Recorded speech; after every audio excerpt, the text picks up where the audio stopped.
नमस्कार बच्चों, आज मैं आपको प्रभाववाद पढ़ाने जा रही हूँ। इससे पहले हमने पिछले चैप्टर में यथार्थवाद को पढ़ा था। प्रभाववाद यानी इम्प्रेशनिज्म 19वीं सदी का कला आंदोलन है, जो छोटे पतले अभी तक दिखाई देने वाले ब्रश स्ट्रोक, खुली संरचना, इसके बदलते गुणों में प्रकाश के सटीक चित्रण पर जोर देते हैं। यानी प्रभाववाद में जो सबसे इम्पोर्टेंट चीज़ थी वो थी ब्रश के स्ट्रोक और प्रकाश पर इन लोगों ने सबसे ज़्यादा जोर दिया है और रंगों को मिश्रित करके लगाने की बजाय उन्हें पास पास स्ट्रोक के रूप में लगाया है, जिससे आंखें उन्हें मिश्रित करके स्वयं देख सके। प्रभाववाद का उदय पेरिस स्थित कलाकारों के एक समूह के साथ हुआ, जिसकी स्वतंत्र प्रदर्शनी उन्हें 1870 और 1880 के दशक के दौरान प्रमुखता में ला दिया था, यानी उन्हें फेमस कर दिया था। प्रभाववाद 19वीं सदी का कला आंदोलन था।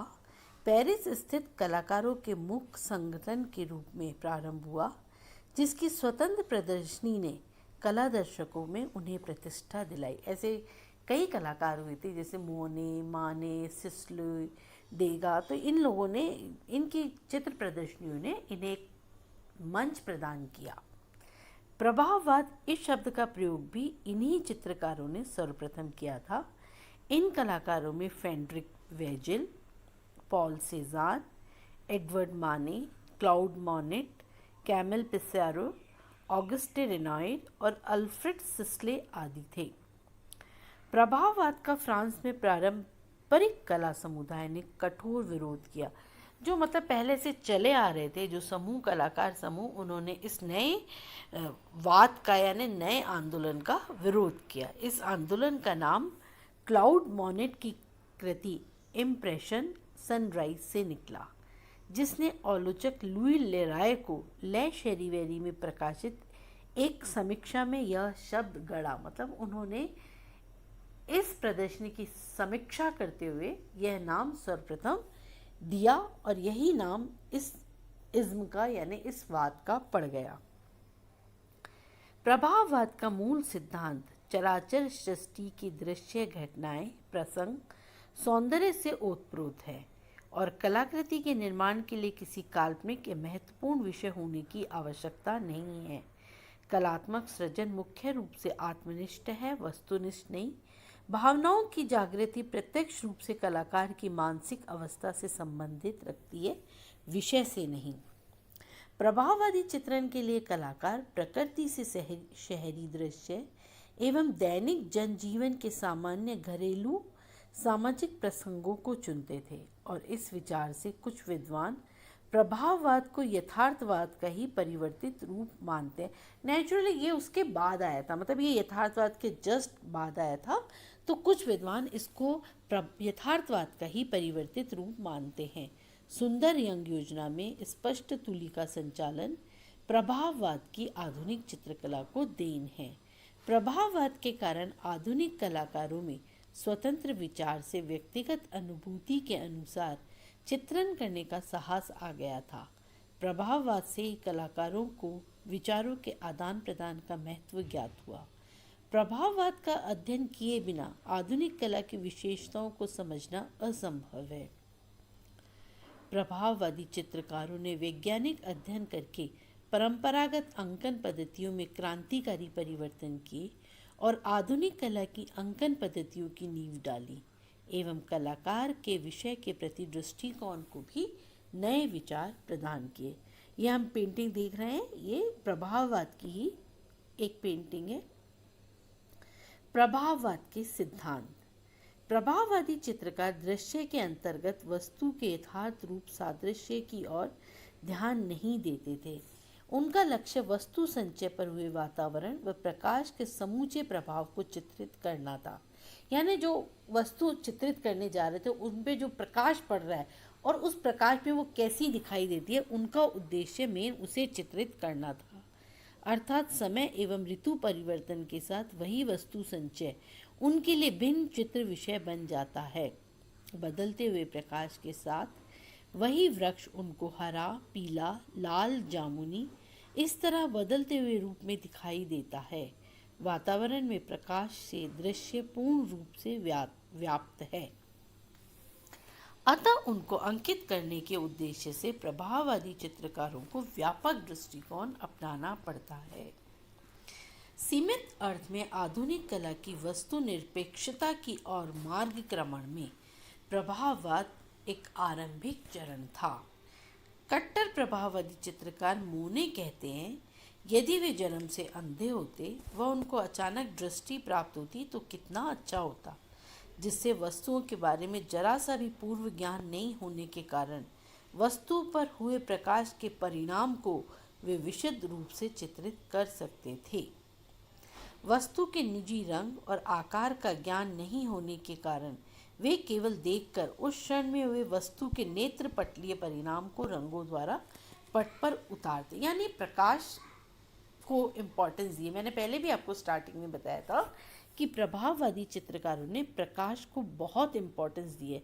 तो मतलब मौने तो यहाँ तक कि कहते हैं कि अगर वो किसी भी चीज़ को नहीं देख पाते पहले से और एकदम से जैसा प्रकाश उस पर पड़ा है, काश केवल के उसी प्रकाश के प्रभाव को वो अंकित कर पाते तो कितना अच्छा होता। प्रभाववादी चित्रकारों के चित्रण के मुख्य विषय थे प्रकाश व वातावरण। प्रभाववादी चित्रकार माने के अनुसार किसी भी चित्र में सबसे प्रमुख व्यक्ति होता है प्रकाश। चित्रकला में प्रकाश के महत्व के बारे में प्रभाववादियों के जो विचार थे, उनमें गोया के कुछ विचारों को अंतिम रूप दिया गया। गोया कहते थे, प्रकृति में रेखा कहाँ है, मुझे तो केवल प्रकाश व अप्रकाशित आकार ही दिखाई देते हैं। यानी जो डार्क और जो लाइट दोनों के बीच में अपने आप एक रेखा बन जाती है, वही रेखा है। चित्र में कोई अलग से रेखा नहीं होती। नेत्र पटलीय परिणाम को प्रभाववाद में दिए गए महत्व के कारण प्रभाववाद को नेत्र शैली नाम भी दिया गया। दृश्य को अंकित करने की प्रभाववादियों की नई पद्धति को देखकर पॉल मार्क्स ने लिखा है, ये चित्रकार जरूर किसी नेत्र दोष से पीड़ित हैं। प्रभाववादी चित्रकार दृश्य के अंतर्गत वस्तु संचय को एक ही समय में देखता है, यह उनकी संपात दृष्टि है। प्रभाववादी चित्रों में वस्तु के आकारों को ठोसपन नहीं होने का यही कारण है कि उनके चित्रों का संपूर्ण क्षेत्र सौम्य चंचलता से सचेत होता है। रचनात्मक एवं अभिव्यंजनावादी कलाओं की दृष्टि से यह बहुत बड़ी कमजोरी है, जिसको अनुभव करके उत्तर प्रभाववादी चित्रकारों ने नई दिशाओं को अपनाया। किंतु इससे प्रभाववाद का महत्व कम नहीं होता, क्योंकि उत्तर प्रभाववादी चित्रकारों को भी अपने कलात्मक उद्देश्य की पूर्ति के लिए प्रभाववादियों की स्वतंत्र अंकन पद्धति को परिश्रम व अध्ययन के साथ में आत्मसात करना पड़ा। प्रभाववादी चित्रकारों की आधुनिक कला को सबसे बड़ी देन है रंगांकन की शुद्धता और कलाकार के मूलभूत सृजन स्वतंत्रता की स्थापना। यदि प्रभाववादियों द्वारा यह कार्य नहीं होता तो 20वीं सदी की कला के विकास का प्रारंभ ही नहीं होता। प्रभाववाद चित्रकारों ने रंग संगति एवं अंकन पद्धति में जो क्रांतिकारी परिवर्तन किए, उसके पूर्व चिन्ह हमको द्रिलाका की कला में प्रतीत होते हैं। कूची द्वारा बनाए गए धब्बे व लकीरों को द्रिलाका चित्रण में कायम रखते, उनको वे फ्लो शितास कहते।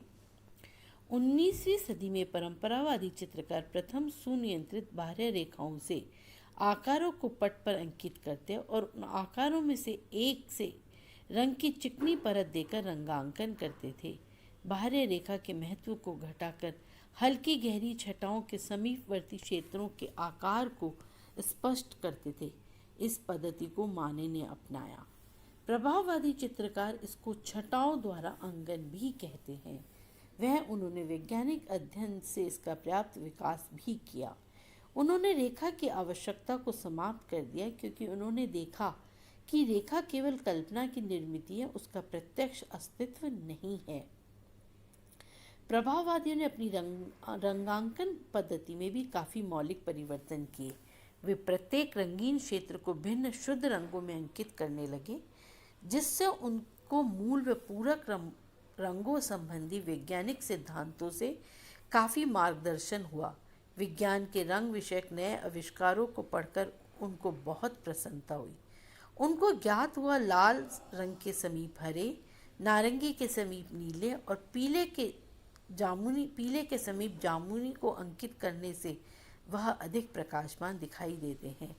संक्षेप में पूरक रंगों को समीप अंकित करने से वे एक दूसरे की चमक बढ़ा देते हैं एवं समीकरण का परिणाम मिश्रण के परिणाम से अधिक तेजस्वी होता है। उनके इस रंगांकन पद्धति को इंद्रधनुषी रंगांकन भी कहा गया। प्रभाववादी क्रांति का मूल उद्देश्य था दृश्य के क्षणिक दृष्टि प्रभाव को चित्रकार की बौद्धिक कल्पना एवं रचना के रूढ़िबद्ध नियमों से मुक्त करके छाया चित्र के समान यथार्थ चित्रण करना। यह उद्देश्य ऐसा था कि चित्र के लिए किसी विशेष विषय का होना या नहीं, अतः प्रभाववादियों के आसपास जो कुछ भी दिखाई देता है वही चित्रण की योग्यता। उनके चित्र में कल्पना की सहायता से विचार पूर्वक परिवर्तन करना वे अनुचित मानते थे। प्रभाववादियों का प्रकृति चित्रण अधिक निरपेक्ष था। उन्होंने प्रकृति की स्वतंत्र व्यक्तित्व देकर ऋतु व समय के अनुरूप विभिन्न अवस्थाओं में चित्रित किया। जैसे कोई व्यक्ति चित्रकार मानव को चित्रित करता है। मोने के प्रकृति चित्रण इस बात के समुचित और बहुत ही सुंदर उदाहरण हैं। बाहरी स्थानों पर जाकर प्रत्यक्ष चित्रण करना प्रभाववादियों की विशेषता थी, जो बाहरी स्थान चित्रण नाम से भी प्रसिद्ध है। देगा इस तरह बाहर जाकर चित्रण करने के विरोधी थे, किंतु मोने, पिसारो व सिसली इस पद्धति के निष्ठावान उपासक थे। मोने ने इस उद्देश्य से शिकारा भी बनवाया, जिस पर बैठकर वे नदी के किनारों के दृश्य को चित्रित करते थे। प्रभाववादी कलाकार जहाँ भी देखता वहाँ उसको सौंदर्यपूर्ण कलात्मक विषय मिल जाते। उसके लिए उसे किसी किताब या इतिहास को पढ़ने की आवश्यकता नहीं थी। औद्योगिकीकरण से दुनिया में नवीन चेतना आ गई। कारखाने, रेलगाड़ी, लोहे के पुल, जहाज व यंत्र प्रकृति के साथ सदृश्य सौंदर्य के नवीन अंग बन गए। प्रभाववादी चित्रकारों ने कार्य कक्ष की सीमाओं से बाहर जाकर संसार के वास्तविक सौंदर्य को अनुभव करने को प्रेरित किया।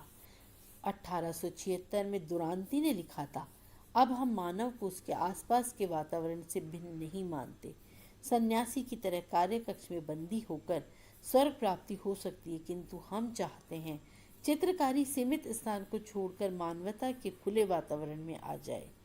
वेनर हाफ्टमैन के शब्दों में प्रभाववाद आशावादी भौतिकवाद का ही एक रूप है। इस प्रकार प्रभाववाद तकनीक में विषय वस्तु के विवरणों के बजाय उसके सार को पर्दे पर उतारने के लिए रंग के छोटे और मोटे स्पर्श का उपयोग करते थे। एक जीवन सतह तैयार करते हुए रंगों को यथासंभव कम मिश्रित करते हुए आसपास लगाया जाता था। रंगों का दृश्य मिश्रण दर्शकों की आंखों में होता। प्राकृतिक प्रकाश के उपयोग पर जोर दिया जाता। वस्तु दर वस्तु रंगों के प्रतिबिंब पर नज़दीक से ध्यान दिया जाना ही प्रभाववाद की विशेषता है। आज हमने ये प्रभाववाद के सिद्धांत देखे। अब हम प्रभाववाद से रिलेटेड आर्टिस्टों के बारे में अपने अगले वीडियो में जानेंगे।